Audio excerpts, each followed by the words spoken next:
On our panel this evening from the government, Andrew Bowie is in the Department for Energy Security and Net Zero. Indeed, he's the first ever nuclear minister, having been appointed last month. Prior to his election to the seat of West Aberdeenshire in Kincardine in 2017, he was an officer in the Royal Navy. When Louise Haigh was elected as MP for Sheffield Heeley in 2015, she was the youngest Labour member at only 27. Having spent time in her previous life as a volunteer police officer at the Met, she was made Shadow Policing Minister for 3 years. Now she is Shadow Transport Minister. Sing Seng moved here from Singapore as a teenager. She's now Editor-in-Chief of Vice UK, the digital media giant that calls itself the definitive guide to enlightening information. She also hosts a podcast and has written a series of books called Forgotten Women, about women history has overlooked. Howard Davies is chairman of one of the UK's banking Big Four, the NatWest Group. His impressive list of former roles includes Deputy Governor of the Bank of England, Chair of the Financial Services Authority, and former Director of the London School of Economics. He's also the author of 5 books. And Tom Newton-Dunn was political editor at The Sun for over a decade. He then worked for Times Radio before he moved into his current role as political presenter at Talk TV, where he counts Jeremy Kyle, Vanessa Feltz and Piers Morgan among his colleagues.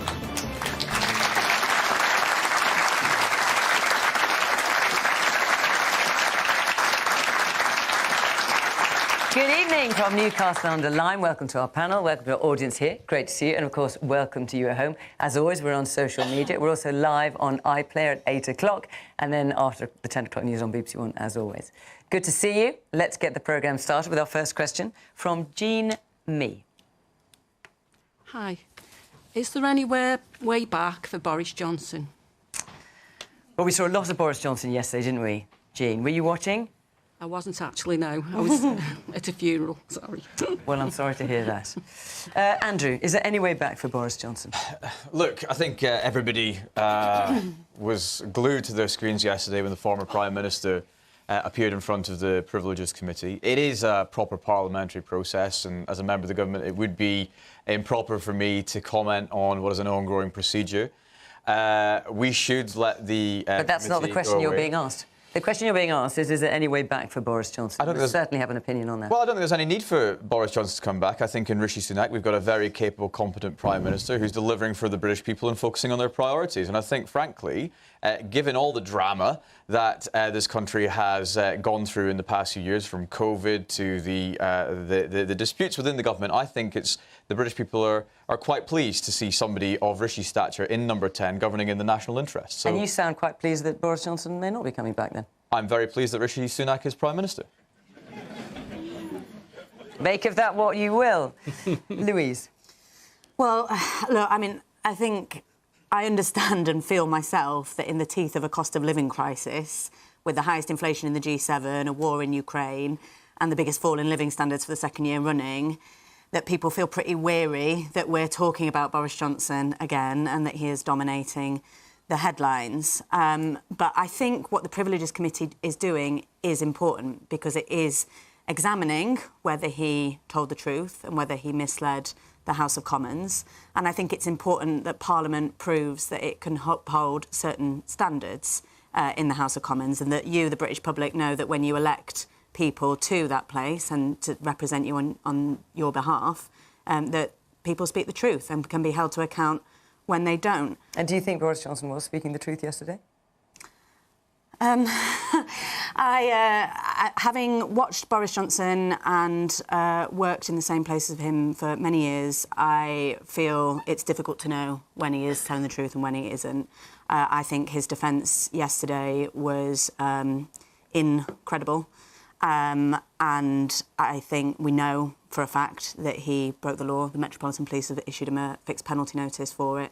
I think it's quite incredible to believe that he didn't know he was doing that before he spoke to Parliament about it. But, you know, for all his bluster and bluff, blaming Harriet Harman, Dominic Cummings, the Privileges Committee, describing it as a kangaroo court, I think if Boris Johnson wants to know why his integrity is in question once again in the full gaze of the British public, he doesn't need a well-paid team of lawyers, he just needs a mirror. Man, back there in the glasses. I struggle with the fact that the first speaker in this debate didn't answer the question he was asked. With the greatest respect, Minister, you were asked a very straightforward question and trolled out a party line, which is nothing new.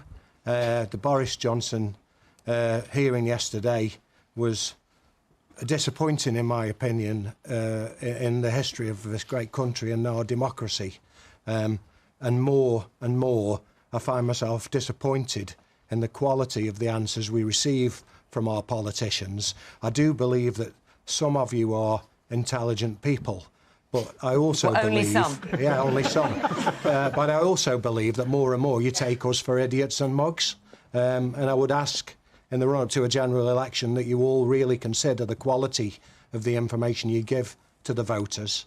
And rather than just trolling out party lines, you address the real issues, especially that we face here in North Staffordshire, of families not being able to afford to live, communities torn apart by crime, an NHS in turmoil.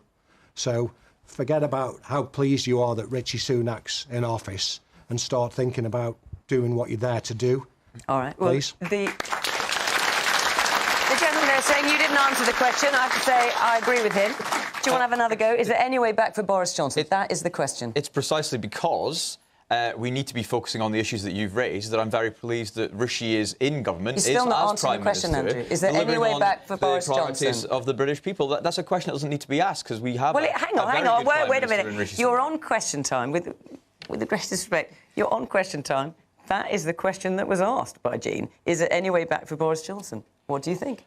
Look, I just think we should be focusing on delivering on the very things that you've spoken about. If we spend so much time focusing on the soap opera that goes along with privileged committee sessions like the one we saw yesterday, we distract ourselves as a government from dealing with the problems in the NHS, from dealing with inflation, from dealing with growing the economy, from stopping the boats, and from getting debt down. That's what this government is prioritising, not on the drama that's taking place on the sidelines. Let me just ask you, sir, do you feel that answered your question? The slightest. Right, and, OK. Don't talk to me about a soap opera. Boris Johnson was given almost £250,000 of public money to defend himself with the most expensive barrister in this country. So, it's absolutely outrageous that people sitting in this audience, should they need legal aid, might not be able to secure it. But Boris Johnson, a multi-millionaire wastrel, is given £250,000 to defend himself. It's a scandal. Let me come round some more of the audience. The man there in the yellow tie. Hi, I'll answer the question for the Minister. Is there a way back for Boris Johnson? The answer is no. And I think we should draw a line under it and move on and deal with more serious issues as a country. OK. And the man there in the yellow T-shirt.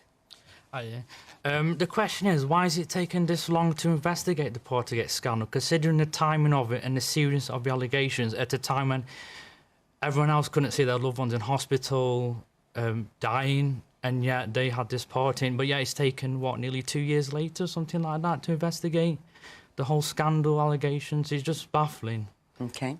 Howard, let me ask you. So Jean's question is there any way back for Boris Johnson? I mean, what did you make of Boris Johnson's evidence? This has become a sort of long-running show, like the Mousetrap, really. And I think everybody in the country who wanted to see it has now seen it. And we all know who done it. It was Boris what done it. And so I think this should be over. I think we've done with this because you had a situation yesterday where the Prime Minister was putting through an important piece of legislation on the Northern Ireland bill, which seems to me to be important to sort of unblock a whole variety of issues in relation to Europe. He was doing a serious job, and all you had was Boris Johnson occupying the airwaves with this amazing, ridiculous defence, and then voting against this deal, which he initially said. I mean, this is not serious. We need some serious politicians. I think we've got one as Prime Minister at the moment.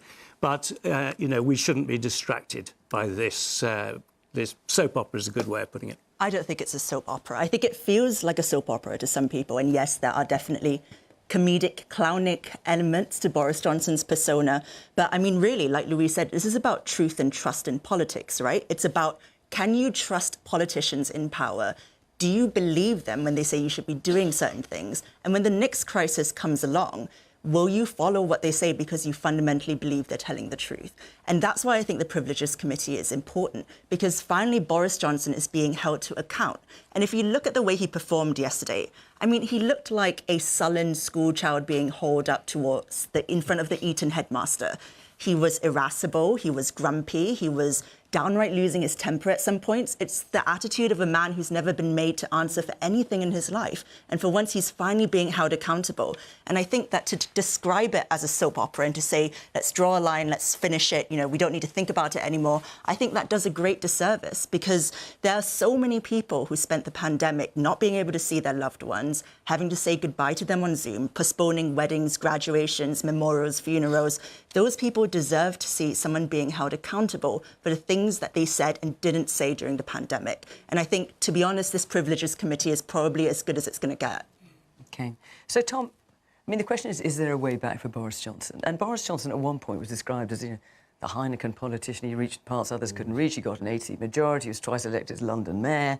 And now we have him in front of this Privileges Select Committee. Is there a way back for him?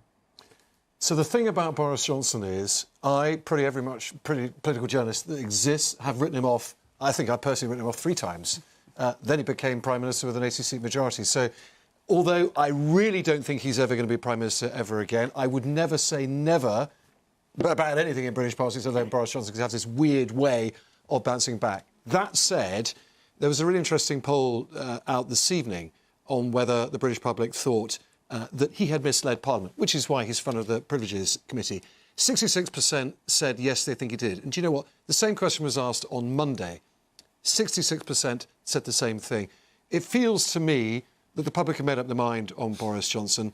Tory MPs have made up their mind on Boris Johnson. Only 21 of them followed him through the division lobby on the big Brexit vote yesterday. Back in the day, it was hundreds doing that. It's often said that red wall seats, which Newcastle under Lyme is technically one of them. You were a Labour seat, you've gone Tory now.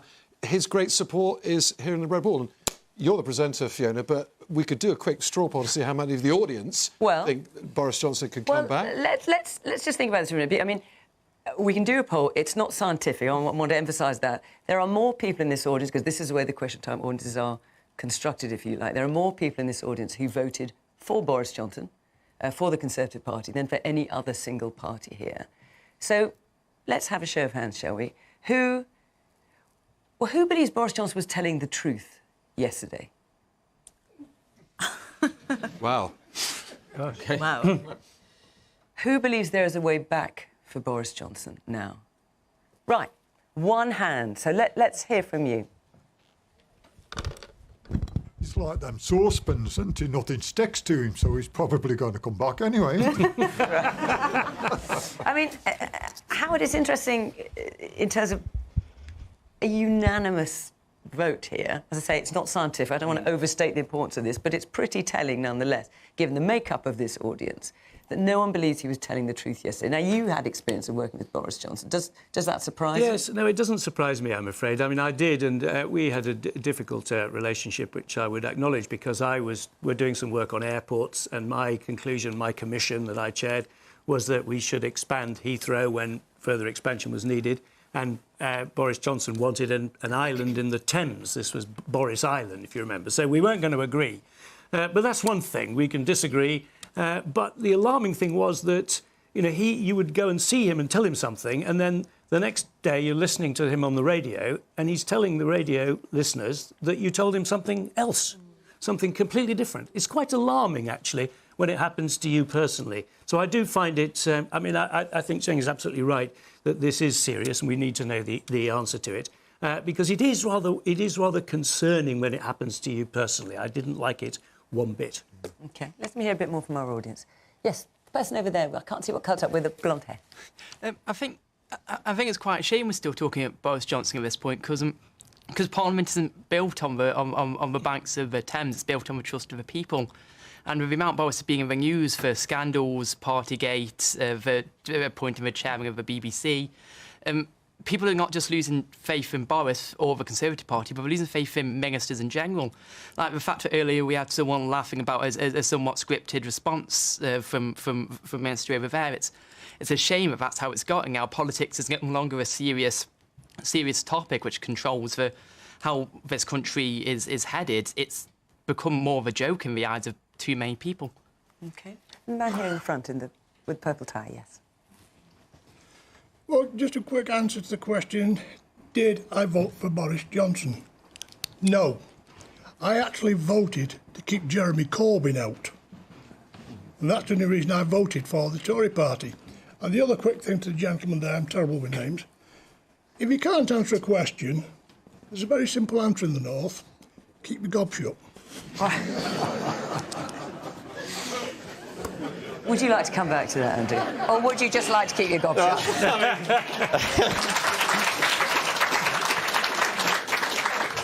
Look, I mean, I completely understand the cynicism and the despair that people hold and with which people look at politics in this country right now. Not least because of the soap opera, if you want to call it that was going on within Parliament yesterday. But, you know, in other parts of Parliament, there's a lot of serious work going on yesterday. We passed the Windsor Framework to deal with some of the issues regarding the Northern Ireland Protocol and develop our relationship, mature our relationship with the European Union. We passed the final elements of our trade deal with Australia and New Zealand yesterday. There were multiple committees sitting yesterday. One of them, Carol Vorderman, was in front of talking about the menopause and how shamefully women who've actually wanted to raise that yesterday have been treated. There was a lot of serious work going on yesterday, and that's the sort of thing we really should be focusing on, because politics is a serious business, and the vast majority of MPs are working hard on behalf of people around this country, bringing forward policies and coming up with solutions. Not all of them work, but coming up with solutions to some of the issues that are being faced. And I do think it's a distraction, actually, to be focusing on what was said in that Privileges Committee yesterday and whether or not Boris Johnson could come back in some way or form. I stick to my original answer at the very beginning of this show. There is no vacancy. Rishi is doing a stellar job as Prime Minister, and we're getting on and focusing on the priorities of the British people, which is what we are elected to do. So why was the media talking about Boris Johnson all day? Well, I think that's a question for the media, not a question for those of us who were not focusing on what was going on in the committee. Because he's interesting. Yes, that's fair. And I would also say that we had a huge number of questions about it, which is why we're talking about it first of all. But I'm going to move on, because we had lots of questions about other things. I just want to say before I do that next week Question Time is in Bristol. That's our last show before the Easter break. We've got a couple of weeks off. And then we will be coming to York. So if you'd like to come to Bristol or to York after Easter, go to the Question Time website. The address is here, and you can see how to apply and come and be part of our audience. And who knows, even you could tell a government minister to keep his gob shut. I mean, whatever else it might be. I mean, far be it from me. It's a first for me on this programme. It's quite rather interesting. Not a first for you. Right, OK. Right, let's get a question. Let's get a question from Harry. Harry Ferns. There you are. Hiya. My question is, what action is going to be taken to regain trust in police after this week a report found the Met to be institutionally racist, homophobic and misogynistic? I mean, the report by Baroness Casey was excoriating, I think it's fair to say. Louise, so not only were you shadow policing minister, but also you worked in the Met for a couple of years. Were you surprised by what Louise Casey had to say? Or did you think, yes, that pretty much tallies with what it was like when I was working there? I mean, as a woman, first and foremost, I was horrified by the report. It was genuinely frightening to read some of the examples that she uncovered and reported on, the examples of officers who had committed appalling crimes and had remained in positions of power.